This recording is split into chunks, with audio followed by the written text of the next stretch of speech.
Sometimes ma fekkee maa ngi sangu si wanag bi dafa ñëw dugg si wanag bi foofu noonu. So we were standing there and waiting, and at some point I saw him coming. So paranata kebranata rek ay moto maaf koma durong ay pitaka yo dama la do ut yo la do ut way tay di nga xam kelli pa hospital. I am now 25 years old, but my teacher molested me for more than 2 years in high school. I think it's coming from a traumatic event that happened to me when I was a 6-year-old child. At that point, I realized that it was him because I once saw him at Ebunjan Theatre. I know he might be a religious man, he might be called an ustaz, but to me, he's just a demon. The demon, the demon, the demon, the demon. Well, this one's coming from out to Gambia.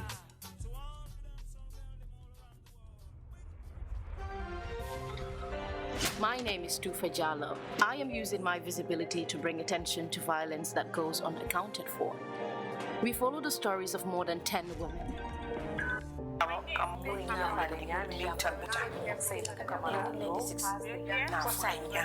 So I am an activist, survivor of sexual violence, an author now, I can say, and also a student.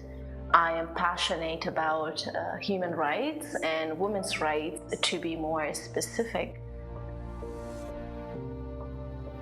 In 2015, I had been sexually assaulted by the former president of the Gambia, Yaya Jammeh. I had run away from my home country, became homeless in Senegal and a refugee in Canada.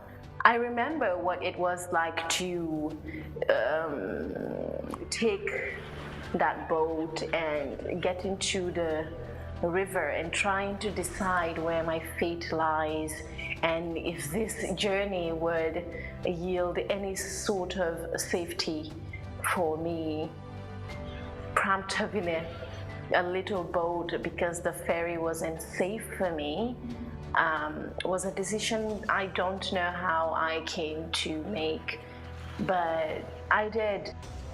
I made it to Canada safe and having to really rebuild and start my life, trying to navigate how to keep this secret with me, planning never to speak of it because who in their right mind would? And I also remember where I was at the time when the news headlines popped up. I was in a hotel in Dakar called Sokahamon with Reed and Marion and Baba Haidara and Fatimata Sandeng and the rest of the team.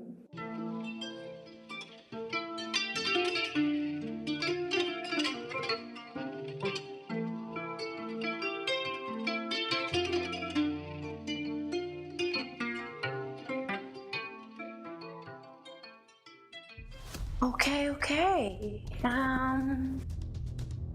Wow, let's do this. Where do I start from?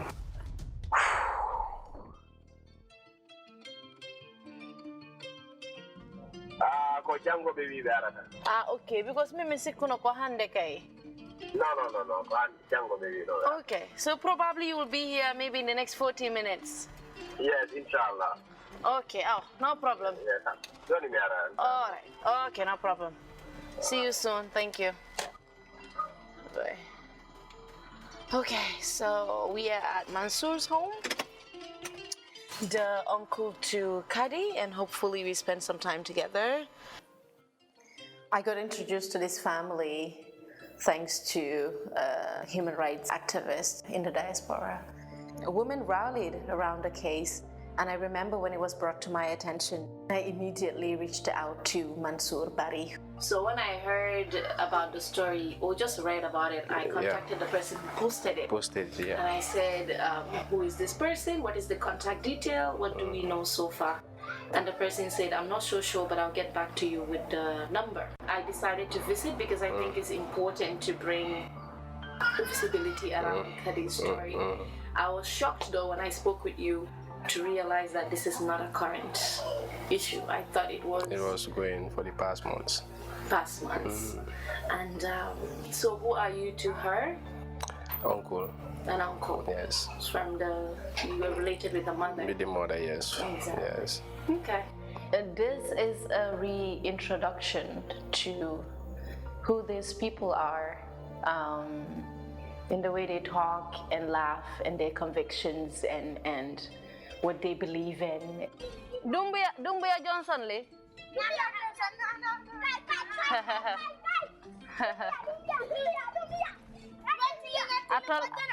Minto. Yeah, there you go. Hello. Mary Mendes news and tragedy just hit our phones. And it did hit our screens in a very inhumane way. It triggered a lot of people. It also just imprinted a person in our heads in a way bo hamne munuñ ko faté.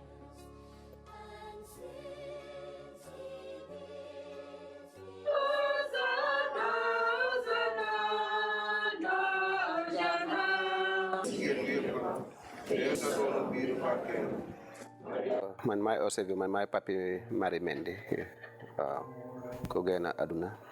I would like to say that this documentary and any other really will not be able to capture the level of emotional neglect that is geared towards SGBV stories, victims and their families.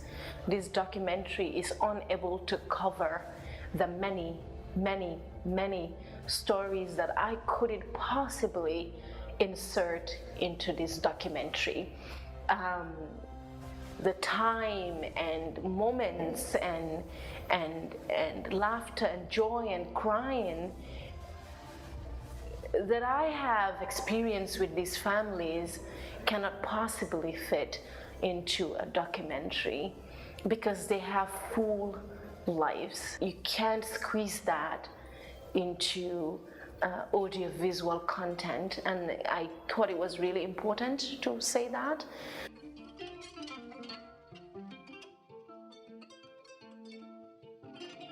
I remember meeting Auntie Sukai. It's a name that had ring familiar to me. One of the movements among the many that stood out to me was the Kalama Revolution.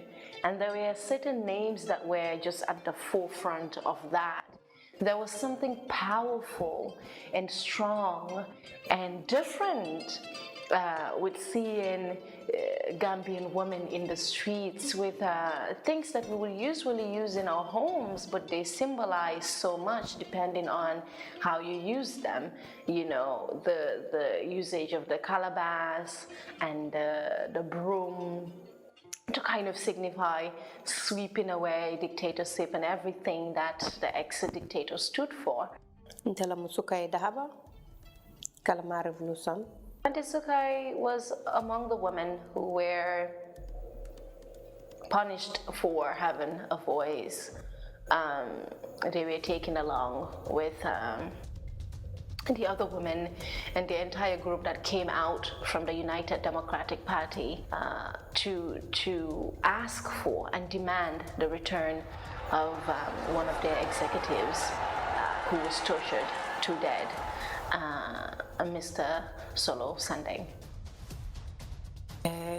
Lumina form be arrest la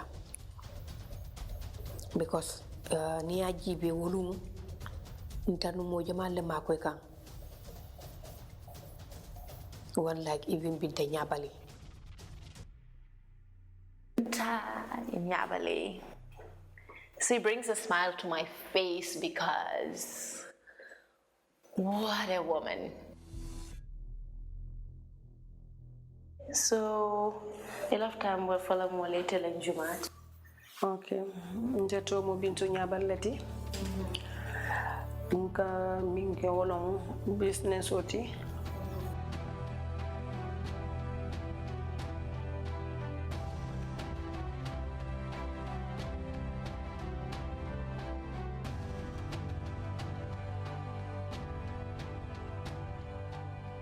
she is very active. She's one of those young people who believe they had a say in politics and every right to support whom they supported.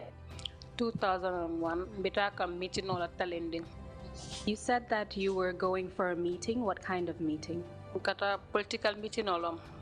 So when the paramilitary arrived, did they do anything? Nte yeli pa bati no long ko le kona din juute long after nimbirta. Juute long to. Ali pa juute long to, ali pa ka juute long to. Ay katay. Afra ali pa juute long, afra ka ali pa juute long. Afra abu ali pa ka juute long to. Yeah, what happened is like in Hadi's case, Hadi went missing, and later, a few weeks, the family is informed Hadi passed away. That is a horrifying phone call to receive. You're looking for a missing person, and then you receive that phone call. And before that happens, since Hadi went missing, we reported the case to the Mandinaba police station. Kobal the jelu of what is it? Like 3 weeks. 3 weeks, Mama. 3 weeks. But guess what? What happened in that 3 weeks? He went missing. Those few days, we make a search on places where we might think he might be there. There has to be a better way. There has to be a more progressive way to do this. The feeling of hopelessness and helplessness, the intense, not just, the feeling is so intense. Hale bu yaru la man moy suma first dom bu ma am ne suma nekul ne moy suma first dom bo tuna kati hale bo ne suma def ma ñor def ma bëgg de bako bëgg ci suma xol because bu mu nekké hale ma ko yar ba légui gisuma ko ben jiko xam nga ba paré dafa am respect fi ci koñ bi sax mom jo ré rek dafa tok mu ne nakati yépp yalla nit lu mu la def rek balal ko lolu moy la fam wa lu waji def rek balal ko wa mari mendi kay mom lu ma don joy kay mom di pikero dama lay joy kum bayil rakami because the family moy yaay xalé yi wow. It's been a year and some time now, and to still be in a place where you have investigators coming in to ask questions and not giving you any of the answers. I strongly believe that it should be unacceptable. Tu fa kay mom lu ma gëna metti ci aduna kay mom nakati moy denjil time bala ñu sul ko na def dañuy ci nakati part of our side yaay ñew def sen liggéey ma nga top di call like ku yoron caisse siaré ma nga call gaay di laté be dem be yaga wande mané ko kay mom duma len call. I am trying to reach the officer in charge who had the case initially, but again, it's just the relaxed nature of the people that do the work, not caring if you have an emergency, if this matters to you. I am already getting angry, and I am just meeting the family. I cannot imagine what it's like for the mother or the uncle who calls every single day, and you either don't pick up or you pick up and act all relaxed like, yeah, what are you talking about? Hello?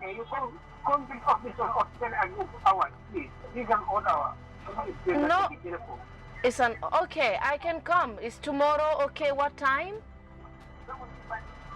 Tomorrow I'll not be in office. I'm not busy. Call the officer in charge. Do you have the number? Maybe, maybe not. It takes time. He gives us the number. We go back into the car. We make a phone call again. It will be wise if you can come to the police headquarters and follow it up there instead of the police station at the camp. Okay. Those people may not be able to tell you anything because the file is at Banjul at the AG, and so the AG will not communicate to the police station at Brikama, but instead it communicates to the headquarters. For the Ministry of Justice, we have created a unit purposely for sexual and gender-based violence cases.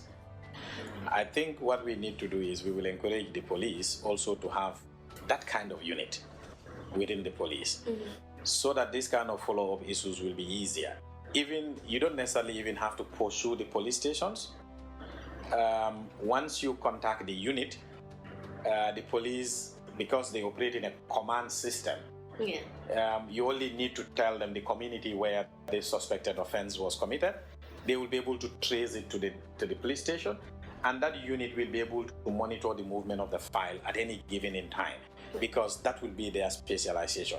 That will be their day-to-day operation to look at cases like this. I think in my own way, this is easy way of file monitoring system at the level of the police.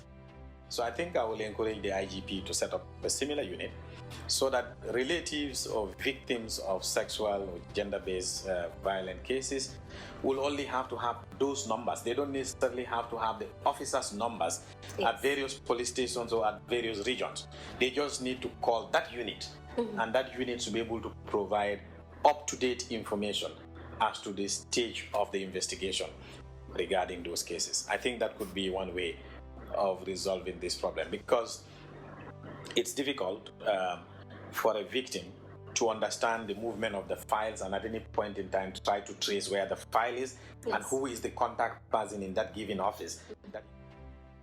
Meet Sena Bombay and her sister. I think that name is overshadowed by her known name, which is Sax. The case and story of Sax, the family and the sister in particular, is one of the most difficult ones to navigate in our society. I am Faye. Sax is a businesswoman. It was great to meet her and her sister. I can only imagine what it is like for everybody involved.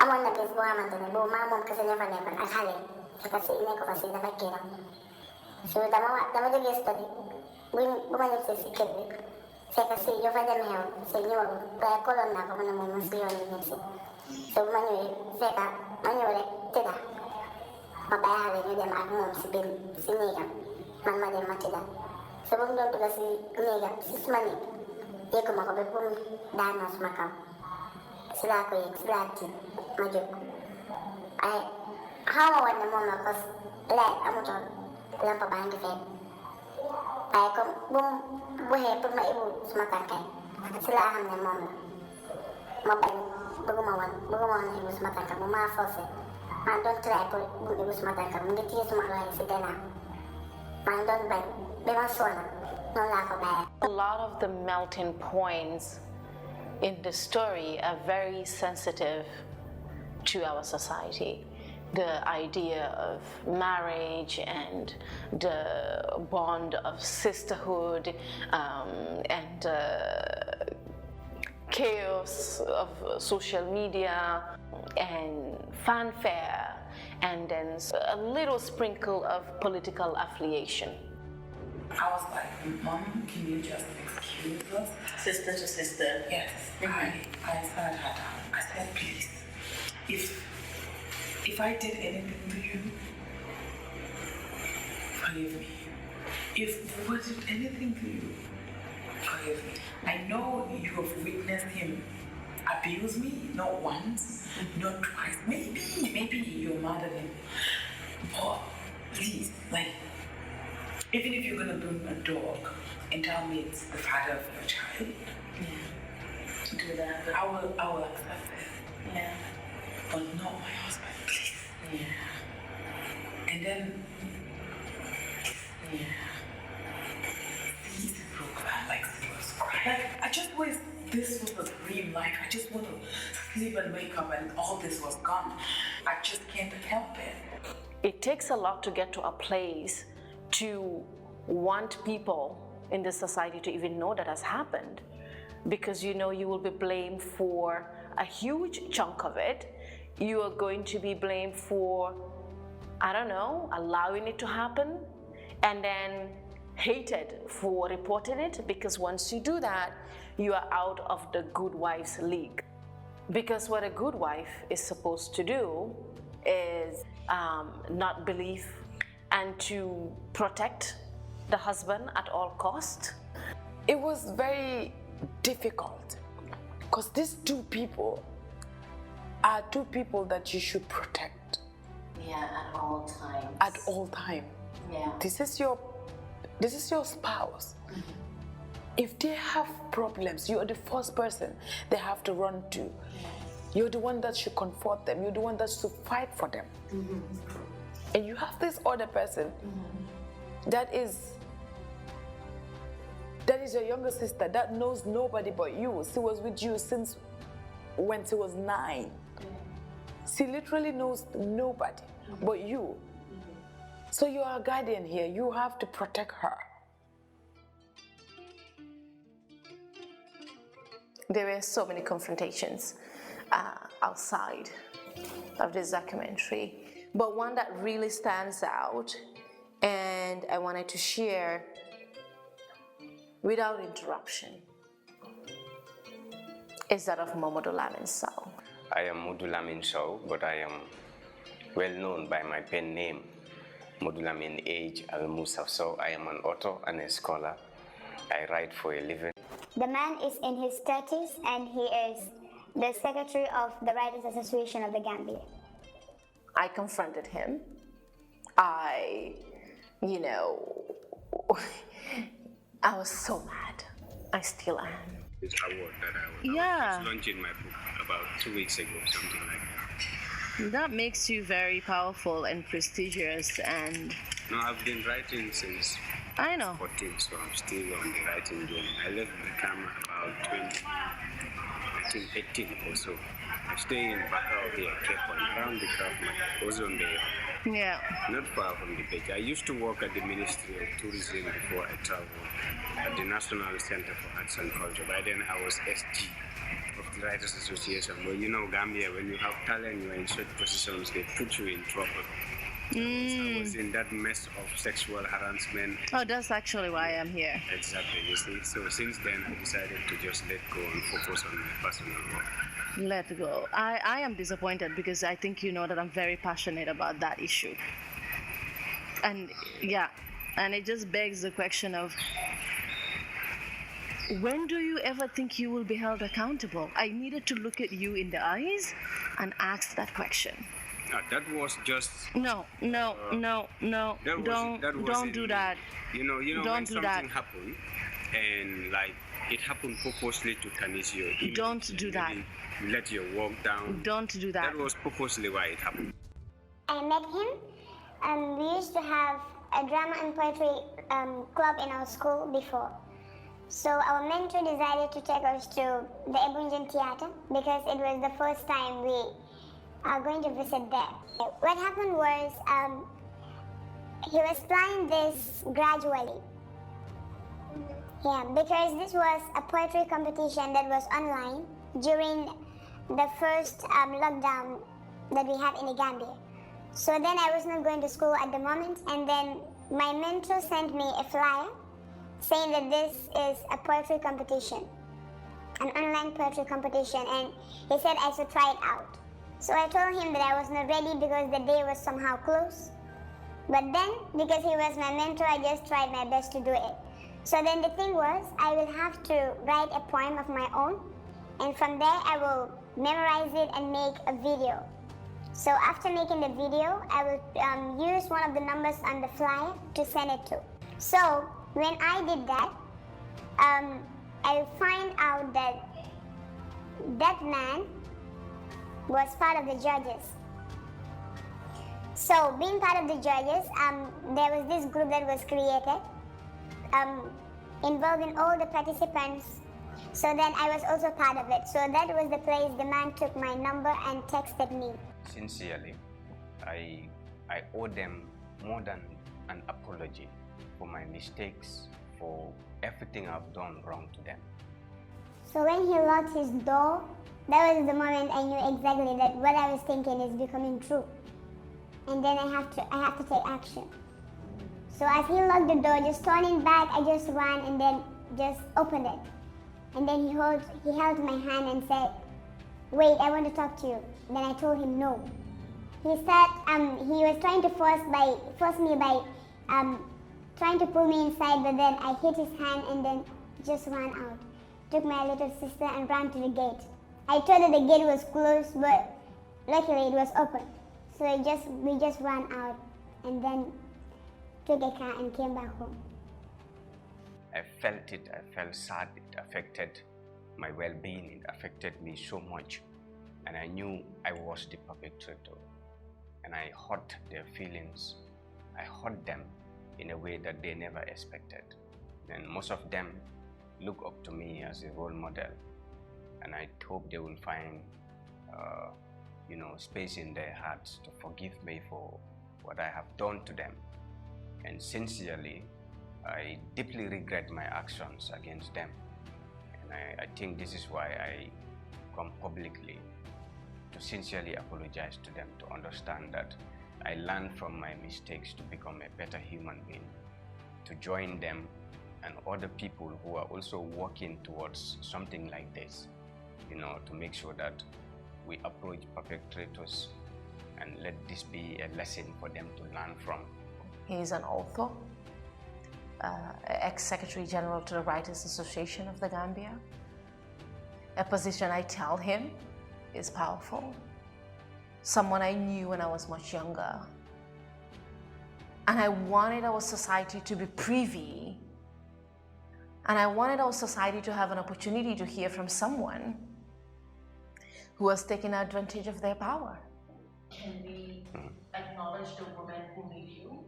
Yes. Make that reflection? Yes. Because the truth is, if those women never say something where it's wrong, if they didn't express and come out with their stories, you wouldn't have that moment of reflection. I wouldn't have even learned from my mistakes. You wouldn't have thought it was an issue. Yeah, that's what I'm saying. So we do have to take a moment to acknowledge the women who spoke out. I did. And that is where celebrating women who dare to speak up come from. Exactly. Because if they didn't speak out, you wouldn't have to sit with yourself.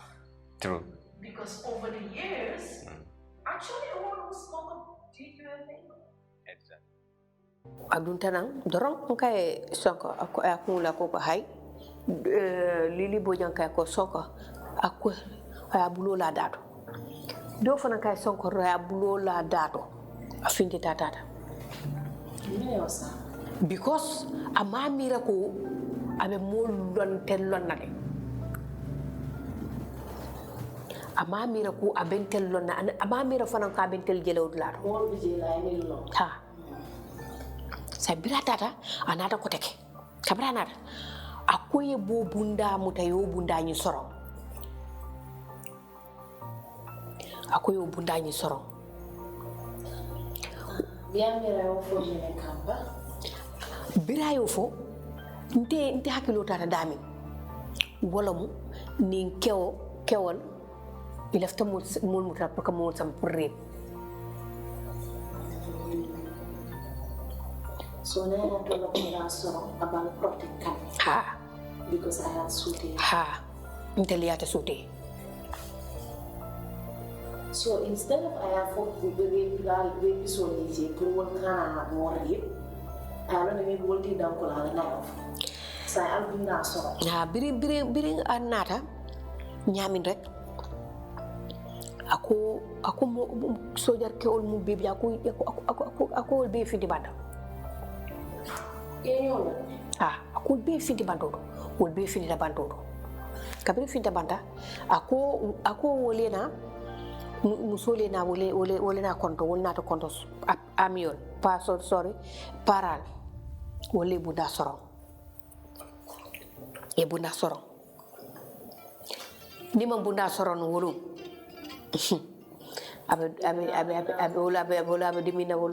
Going through high school, there was a story that almost sounded like a legend. So much to learn, and the shock, but also the privilege to really meet her family and her mother and her brother and the only son that she left behind, who was so hell-bent on bringing out Mariama's story. Ni be siri di monada ako jumale Mariamati. Mine the first thing to nintendo hakilo ko. Najikoto, anatanya, ani akadunia burindina. Mariama. Ntele ngawulo. Bandim ne mat. Ay nakango batu. Ay mbatu. Ay afa batu. Buka kamfa. Yaji. Ntede ngamelu Mariama la kuoto. Fukende yad. Mariama la fa ay membondim bala. Ata seno la mbala fo ninga tara lunga men. Mborta na wolto mborta wona no fesinande mon nata ngamol tar faringa. Koyo. No budara ko mo de kata. Mo be de ko alben fala la ko ala fami. Mo be kerin. Ko ni Mariama le asida ngasoto. Ko na Mariama kamara. E konye ko e ka kele fa. Mariama's mother was part of the witchcraft hunt that happened in the Gambia. Mariama's husband died, she died, and the family strongly believes that Mariama was pregnant. Ukumu dorong ka fuko accident way ka fatale akema fire famfa iti dingolon ha ukumu late nyaadi le kamal malla wolila malla lan ko juso ta Mariama buka kamfa ko juso ta la na ke men be bota ka biya mola oke ana ke dunyo la yofa. The family believes that they know their person better and that Mariama on that very day that this happened was cheerful and she was not suicidal. So I remember seeing a picture do letter ikake monte omba mama le otabo dimintuan ha yakije kafu ko kari munyineti kari tata janne kari fenke all different stories iteni oje ngalo ni fon ya longo manke la tonya di manke omoti ikamini me that in the first moment niko I don't care. After that, what is the feeling? Ikamen soto. Okay, all on you to because Birunta Katatia Santanga Yelama. Molle diamuta before Teka diam. Adungaja the same thing the Fana Hapunta or Fanana. So one and day, and the Lama on them and care from Biruaket. Because Ngay Laman. Danim Bedam mystery in Damim Fong. Molbi Jiri million on Quakers, if you contaminate mucha water suit on Teka Fontile. You will be a Fontama. So I need to contact mucha water. Intel Chagayate or Lanyadin, or Tony Marika Benjil. So one thing you will be with hate, economy hate letter. Bring a Kumaka for Ole Mandia because ni matter agenda killing. So one thing I look and mean for being a Kena Mankanyala. So it is that sin or witness, you could bad denial. I find a lot of things in common with Binta. I really see myself in her in many ways because with all of the violence that have been done to Binta in her testimony, in her truth, also spoke about the current president. And because that came in her testimony, hours long of testimony actually, the violence that was done to her was all thrown away in the dustbin. And her issue became politicized.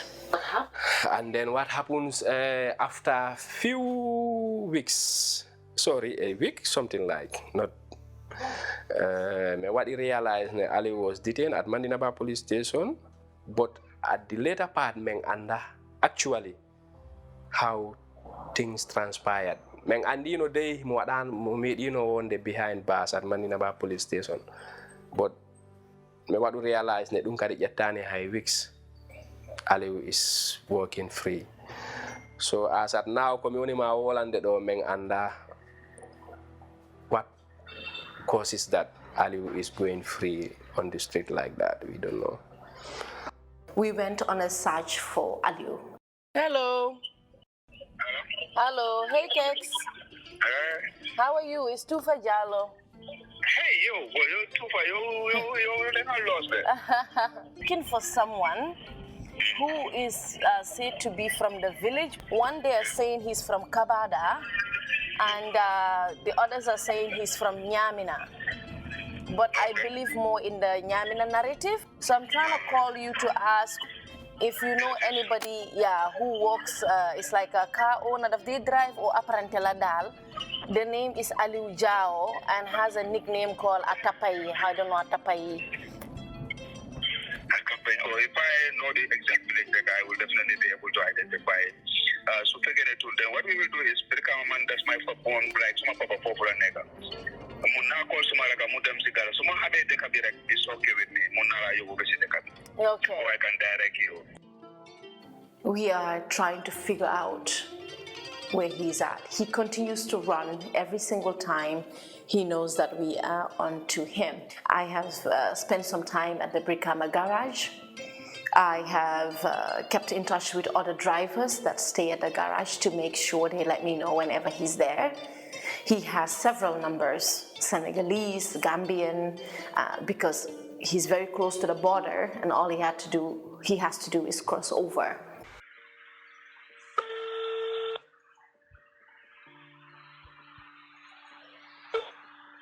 Hello? Hello, Beteng? Kono da dogude? Hadi Jaju. Hadi Jaju? Eh, kon wadi mi da kolu dema. Wadi ado kam kolu de? Eh. Me arika gara several times mi tawani matong. Last time I found know what the appear court arani inda wo anko hebuda. Kono himbe no yama ka gara sa da nder o traffic always. Traffic. We down do?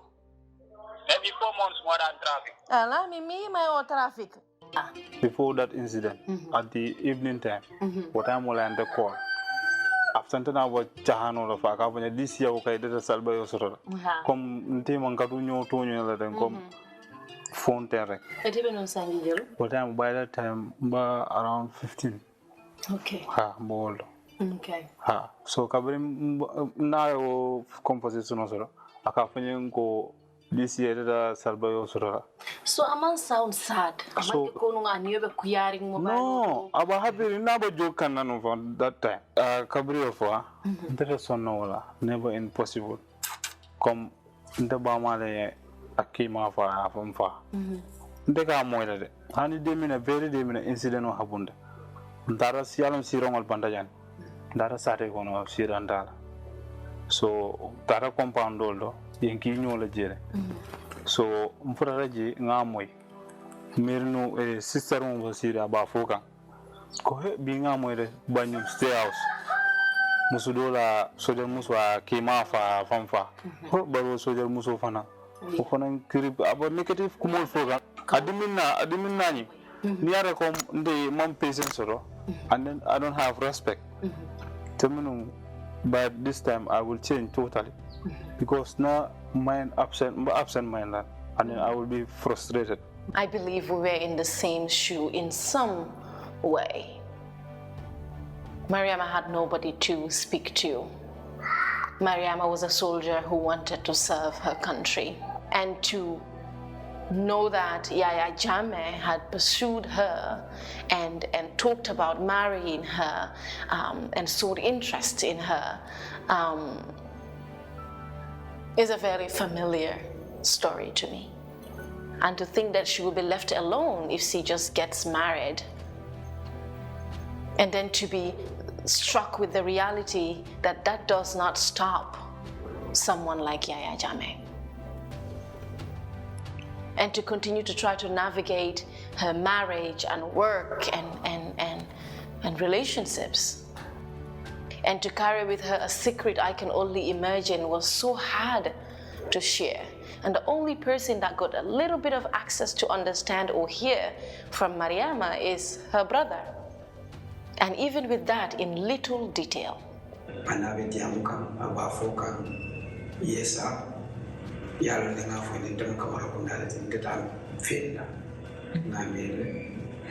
So,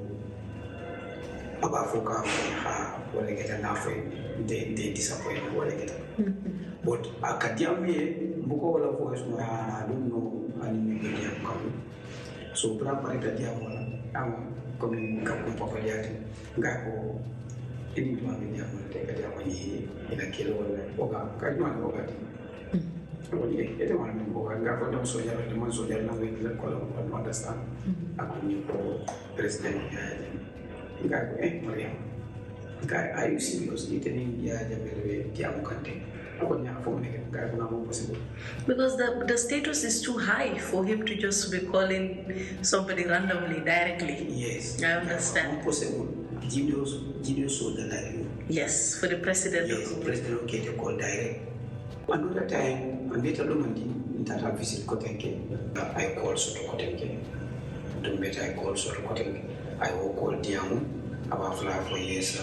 And now not a call yes. Jitale be kono na mro wayani ni kale be munena aka na maka be movie le jibeka so wo fanan be ani ni ka movie jumane aka ko Nigerian film le you understand so after diam da fa pareta now ala last one ko aka ko yes no problem apareta ko denga ko ali am ni ko no fon ni jumane ako ni ko ogane ngako mana nem second times dum do fona nata jin na das ko keta ditata mbala ko fingela to be la fe so wonu nga ko e diamu tanga maka fa kon sa mamira be possible lambe batarani donc so I don't know what is the reason mimbe ni wari ni be kolka ngako bi ba fona ni ako ni ko ke kana after new benta so ba fona ni.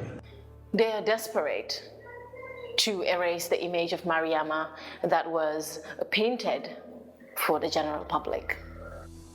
My name is Happiness. The most challenging and frustrating stories I think I have covered or witnessed was Happiness's. It was tough. But that is why I also thought it was very important, because it is a different kind of story than the one that we usually talk about, but also it's happening. It's probably not talked about much because the people in that community are already feeling fragile and vulnerable to share some of those experiences. And I saw myself in Happiness in the sense that she was an immigrant from Nigeria to the Gambia, and you have a huge Nigerian Freetonian population in the Gambia and a lot of young girls as well. Happiness was a teenager when she came to this country, and she came to live with and go to school and stay with the bigger sister, whom she shares the same father with. In mine, I already know if I'm pregnant, it's going to be abortion. Like, it's not something someone's going to tell you, because I know the kind of human being she is, and I know that even if I get pregnant, she's going to be like, you're going to take this and you drink it here. And what it will if be her decision? That's it. Because I can't even carry the pregnancy. What will people say? What will I tell my parents? Like, who got me pregnant? She would deny me on the way. Like, so you don't know the father of your child after flirting and all that. So you get so. If we are a society that do not allow the ones we consider the weakest to express vulnerability, how can we allow the ones we consider the strongest to express vulnerability? For men, though, it erases their very identity. The idea of masculinity and manhood is completely taken away from you. This is no longer a character weakness. This is not, we should have known or not known. This is just, once it happens, you're no longer a man enough. You're no longer straight enough. And that makes it impossible. It makes it impossible to hear from people like, I am victim Y. I am now 25 years old, but my teacher molested me for more than 2 years in high school, a very prominent school in the Gambia fee. I suffer a lot. I never understand what I did to deserve this. Long time, my family think I'm sick. All my body was very, very skinny. He called me in his office and tell me he want to see the size of my penis. And if I don't agree, he will fail me and tell all the school that I am good to get. So she sent you to a man that you didn't want. You didn't consent to. You didn't agree to that arrangement or that type of interaction. Yeah. She gets to keep all the money. And when you get pregnant out of literally being raped, she then gets to decide that you take out your pregnancy. Of course. And I will have no choice but to do it. Because I can't keep it. She will not be able to train someone's child. So that's the thing. So that was how it went. Actually, I was feeling so annoying, so irritated. Like the hatred I had for her was growing because you collected the money from me and you gave me $200. Okay, I should manage this to put this in my pocket. I never asked you how you felt. With Happiness, I just received a call from someone, a guy. He happens to be a brother to the friend that Happiness ran to. So what I got is, oh, we need your help. There is a woman who is in distress. She ran away from her sister's home because the sister has been using her for sexual encounters with other men in order to get money. And because of that, she ran away from the house. That's what I got. So I remember rushing to go meet her, to talk with her, and I remember she was panicking at the time. Her eyes really were all over the place, like she didn't know what to say, she didn't know what to do, and her position was, I don't want to go back there. I don't want to go back there. I just don't want to go back there. So I'm like, okay, just you can stay, you can stick around, and we will figure out what to do. Unfortunately, sexual and gender-based violence cases are unique in their nature, and they require more empathy in the way they are to be investigated and prosecuted. And we should be more victim conscious in it, and we are aware of that, and we will make sure the laws, the rules, and probably even the trainings are improved upon. Okay. Man lu ma bëggoon kay moom su ma fekkee ne gars yi ma mënoon a dimbale ma am lan moo ko waral su nga am fu mu jógee am nga fekk ne da nga am nakaati lu def nii da nga mun a nag kii kay moom bàyyi naa ci loxo yàlla boo soo am te fan la jógee an mu demee loolu soo tëddee doo mun a nelaw léegi soo nekkee di liggéey ba saa su demee foofu noonu rek da nga jaasu. Mary was a brilliant student, her teachers would say. Really sweet girl. Right. She is respectful, she is fun to be with, she keeps you alive. So thinking if she was here, life would have been a better place for so many other people, because anybody who comes around Mary, you feel there is something that you need to take home or there is something you need to live with.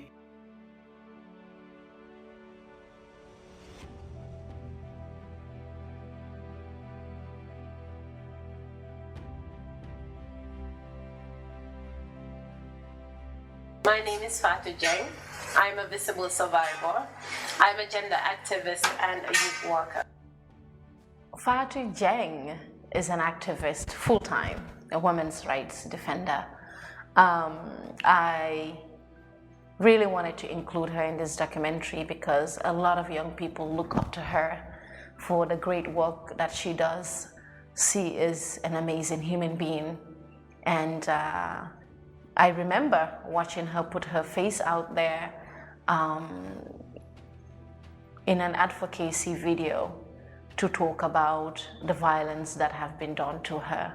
When I started opening up more about it, then I started seeing different people coming at me with different types of emotions. Yeah. Some people understand, some people couldn't believe that I've been through something like that.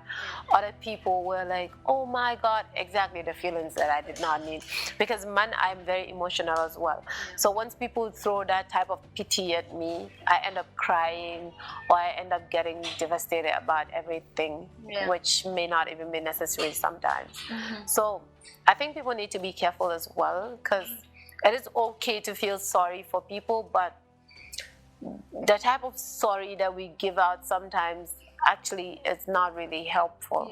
It's not. You're hurting the person you don't know, because then you're forcing them to go through the experience again somehow.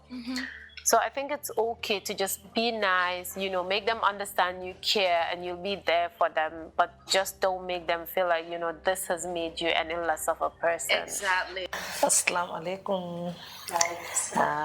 Gambia musolibe wala dunia musolibe. Ntelem sayna bu kamarallo. Muluta fatotole.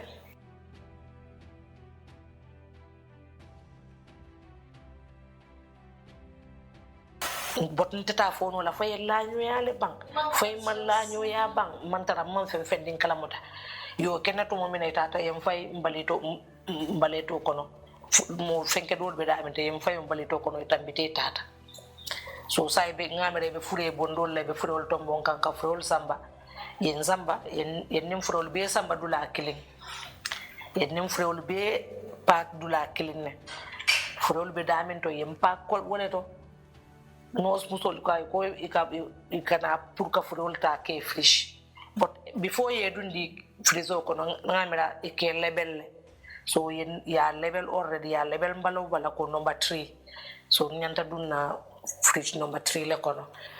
I'm 15. My favorite subject is math. I like to write, recite poetry, and listen to music. I've seen some of your writings. Sure. And I'm wondering, do a lot of people see what you write, or are these things that you really keep to yourself and only share if you trust? Yeah, I write some stuff. When it gets to do with social issues, I share it with certain people. But when it gets to do with my life, it's just a number of people that I trust. Sometimes not even my parents. Right. And at 15 years old, it really makes you think, how did you develop that uneasy relationship with trust? How did you get such a strong conviction around trusting the people around you who are supposed to protect you? You would think that at your age, you have probably not gotten to that place or figured out what that means for you. But to hear you say that, it's making me wonder, and that's I want to ask, when did you start to question trust in general? 6 years ago. When I told my mother I wanted to have a sit down with her,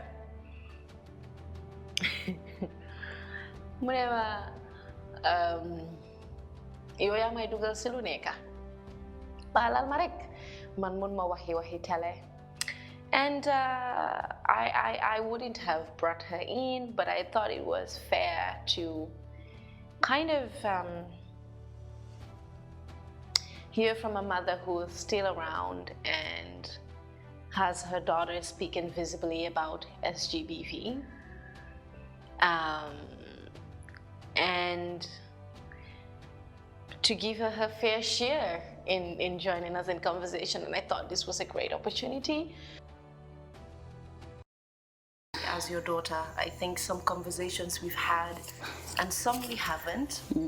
And one of them is that I do carry a lot of guilt, and I indicated this extensively in my book. But I know that a lot of other victims that I've interacted with also carry the guilt. I mean, if you speak to any one of them, first halam abewani nene ang sumayay suma yaay nan la nag suma yaay du ko nangu suma yaay naka lañ koo gisee suma yaay naka lañ koo téye. And the first question is, why you? Why you people as the mothers? Yes, first of all, I think because we are women. I'm a woman and I'm a mother. Right. And it's unfortunate that we are in a society where they expect too much or so much from a woman and a mother. Yeah. Like here's the saying, they will say, "Ndeyama ko liggéey, liggéey ndey añub doom." It's always the same. And normally in this our society and culture, if a daughter or a child is good or okay or up to expectation, it's for everybody.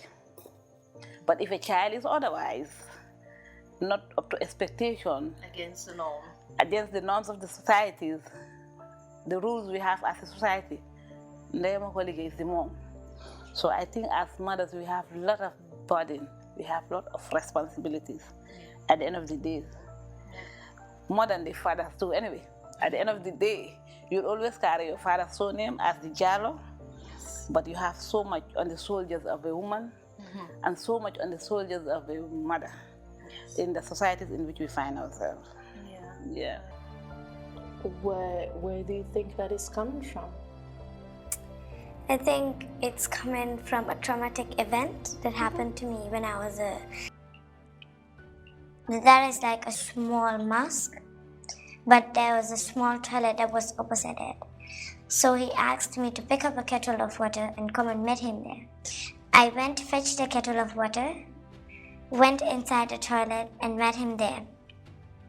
That was the time he held my mouth. I was a small kid and I could not shout. Yeah. He told me something which I could not remember clearly. After that, he did it to me. And all I saw was some white stuff coming out of him and me. And then all of a sudden, he just wiped it off, cleaned me up, and dressed me back. I know he might be a religious man. He might be called an ustaz. But to me, he's just a demon. A devil. Because he was married with kids. And I'm sure he would not do the same thing he did to me, to his own child. When your dad said the two men came, he said they didn't introduce themselves? No. Were they wearing uniforms? They weren't. Plain clothes. Of course they will not. Hello? Don't want to speak. Huh? She hung up. Also, if the police, that's the thing. The people that connect with you are the ones that suffer most because they keep them to answer questions even though they don't know where you are at. She's not.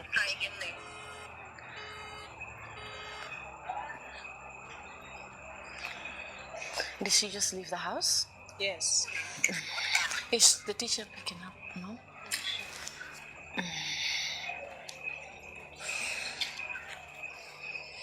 Because your dad might have sent the money for you. But just 2 months, it's just I don't understand. But again, her coming all the way there, first she said you should come and pick it up, right? Yeah, was that the suggestion for you to come and pick it up? The money. To pick the money? Yeah. And all of a sudden she brings it to where you live, where you're hiding. It's okay. And because Happiness is 18, the father of the friend is now being threatened of kidnapping.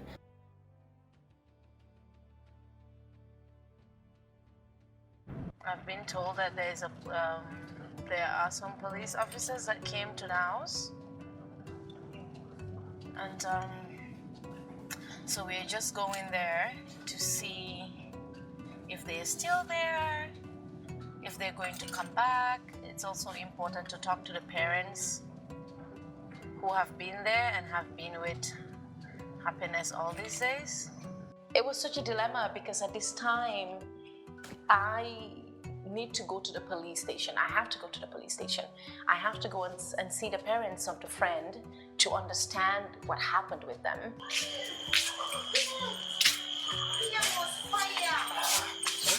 Are we here? This is it? Oh, the police. police came here? 5 times. 5 times. 5 times the police came. Then my husband called me, then me, I'm on my way. I told him, let them wait. Me, I told the sister. I told him, let her wait for me. Happiness showed up.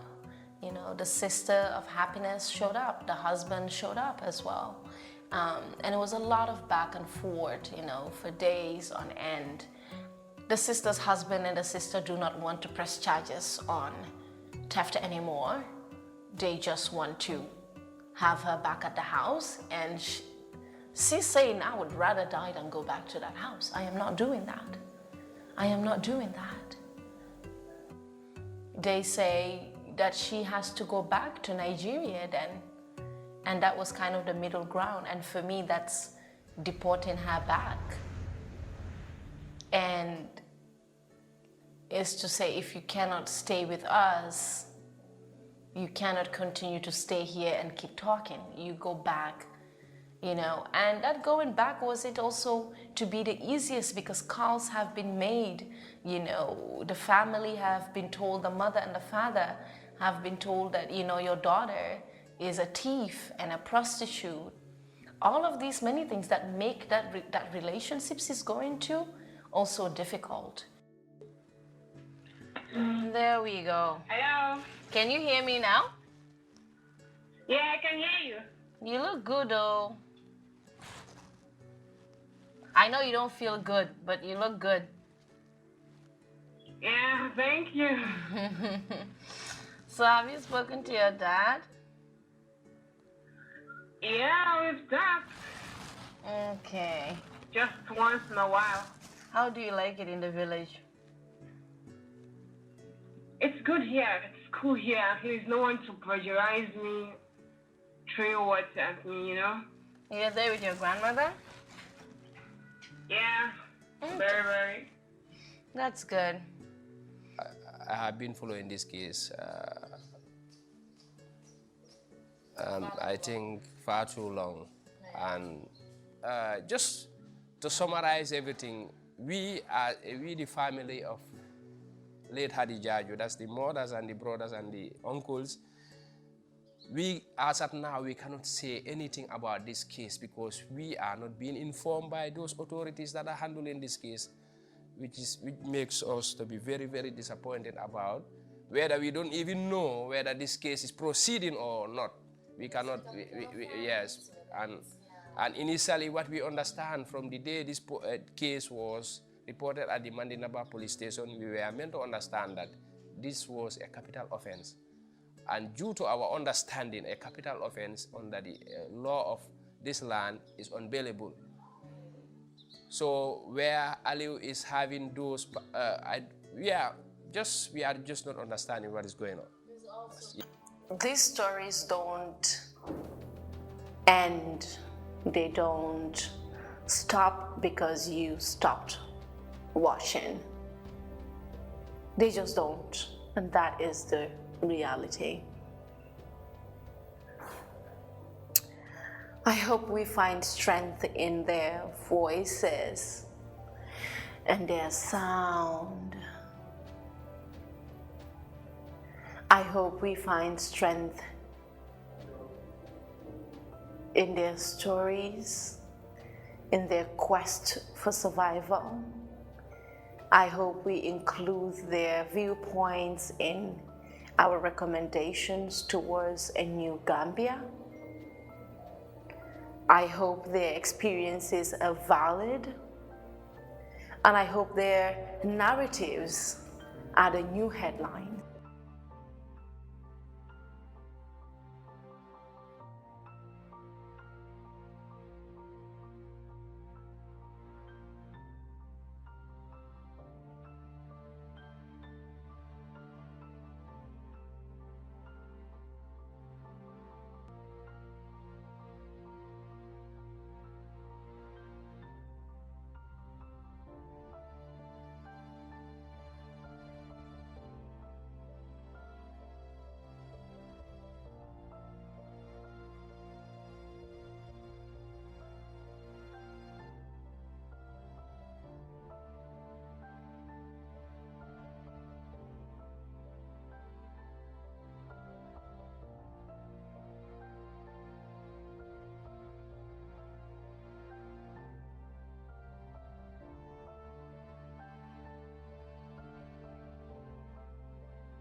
I wake up every morning scheming my escape, but what about my children? Who will believe me? Who will give me a home? Years go by and I am still waiting. When will this end? They say it will get better. They say don't talk about it. They say this was my fate. They say a woman must tolerate. Don't air your dirty laundry, they say. Everywhere in the world, never again. Throughout the world, never again. La mo ci suñ betti bi ñu ci suñ biir mënu ñu koy wax dañu teral suñ doom yi mënu ñu ci dara boo leen yóbbu police ñaale police lu ñuy wax dem leen li jante ko ci kër leen li jante ci kër gi dara du ci jenn ñaala ñoo dimbale ñu meñ ñu tiyaaraat si ñooñu nga xam ne ñoo taawal suñ mbir yi may ñu doole may ñu lu lekk dañu laaj suñ problème ñu di leen